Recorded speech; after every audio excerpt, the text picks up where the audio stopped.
এক আশ্চর্য জীবনী শক্তিতে পরিপূর্ণ মহাপুরুষ স্বামী বিবেকানন্দ। যুব সমাজের কাছে তিনি সবসময়ই একজন আইকন। সোমবার ছিল তার জন্মদিন তথা জাতীয় যুব দিবস। এই বিশেষ দিনটি উদযাপনের অঙ্গ হিসেবে আগরতলার নজরুল কলাক্ষেত্রে আয়োজিত অনুষ্ঠানে অংশগ্রহণ করেন মুখ্যমন্ত্রী ডাক্তার মানিক সাহা। ২০ বছরের মধ্যে এই প্রথম অপরাধের মাত্রা ৮.৩% হ্রাস পেয়েছে, যা একটি গর্বের বিষয় বলে এদিনের অনুষ্ঠানে বক্তব্য রাখতে গিয়ে জানিয়েছেন মুখ্যমন্ত্রী ডাক্তার মানিক সাহা।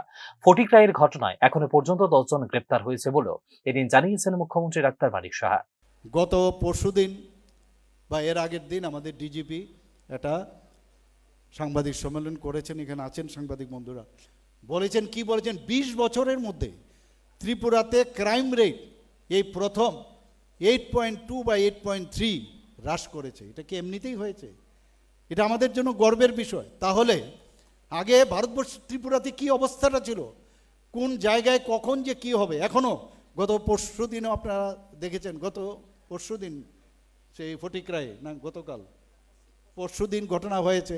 সাথে সাথে আমি গাড়িতে নর্থে যাচ্ছিলাম, আমি এসপিকে ফোন করেছি, ডিএমকে ফোন করেছি, ডিজিপির সাথে কথা বলেছি, ওখানকার এখানে একজন মিনিস্টার আছেন, আরেক মিনিস্টারের সাথে কথা বলেছেন, এখানে সাথে সাথে গিয়েছে ১০ জনের মতো এখন পর্যন্ত অ্যারেস্ট হয়েছে।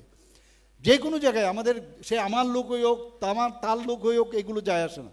মুখ্যমন্ত্রী হয়েছে, মন্ত্রী পরিষদ হয়েছে ফর অল, পার্টির পরে, কিন্তু the life should be in order. যে ডিসঅর্ডারে চলবে তাকে মাঝে মাঝে অশান্তির জন্য শান্তি প্রতিষ্ঠিত করার জন্য আমরা মাঝে মাঝে যে আইন কেস ব্যবহার করে আমরা কিন্তু শক্তিও সেখানে আমরা দেখাবো। স্বামীজির বাণী অনুসারে কাজের মাধ্যমে মানুষের পরিচয় বলে এদিন জানিয়েছেন মুখ্যমন্ত্রী ডাক্তার মানিক সাহা। যুবকরা এই দেশের চালিকা শক্তি বলেও এদিন অনুষ্ঠানে উল্লেখ করেন মুখ্যমন্ত্রী। কাজের মাধ্যমে, মানুষের সেবার মাধ্যমেই তুমি ভগবানকে পাবে, অর্থাৎ কাজের কোনো বিকল্প নাই। সেই কথাটা বোঝানোর জন্য উনি বলছেন যে ফুটবল লাথি মারার থেকে ভালো। এই যে বিষয়গুলো একের পর এক উনি বারবার বলছেন, উনি কি বলছেন যে take the risk in your life, if you lose, if you win, you can proceed, you can go ahead, if you lose you can guide. এই যে একের পর এক কথাগুলোর তার তাৎপর্যতা অবশ্যই আমাদের বুঝতে হবে।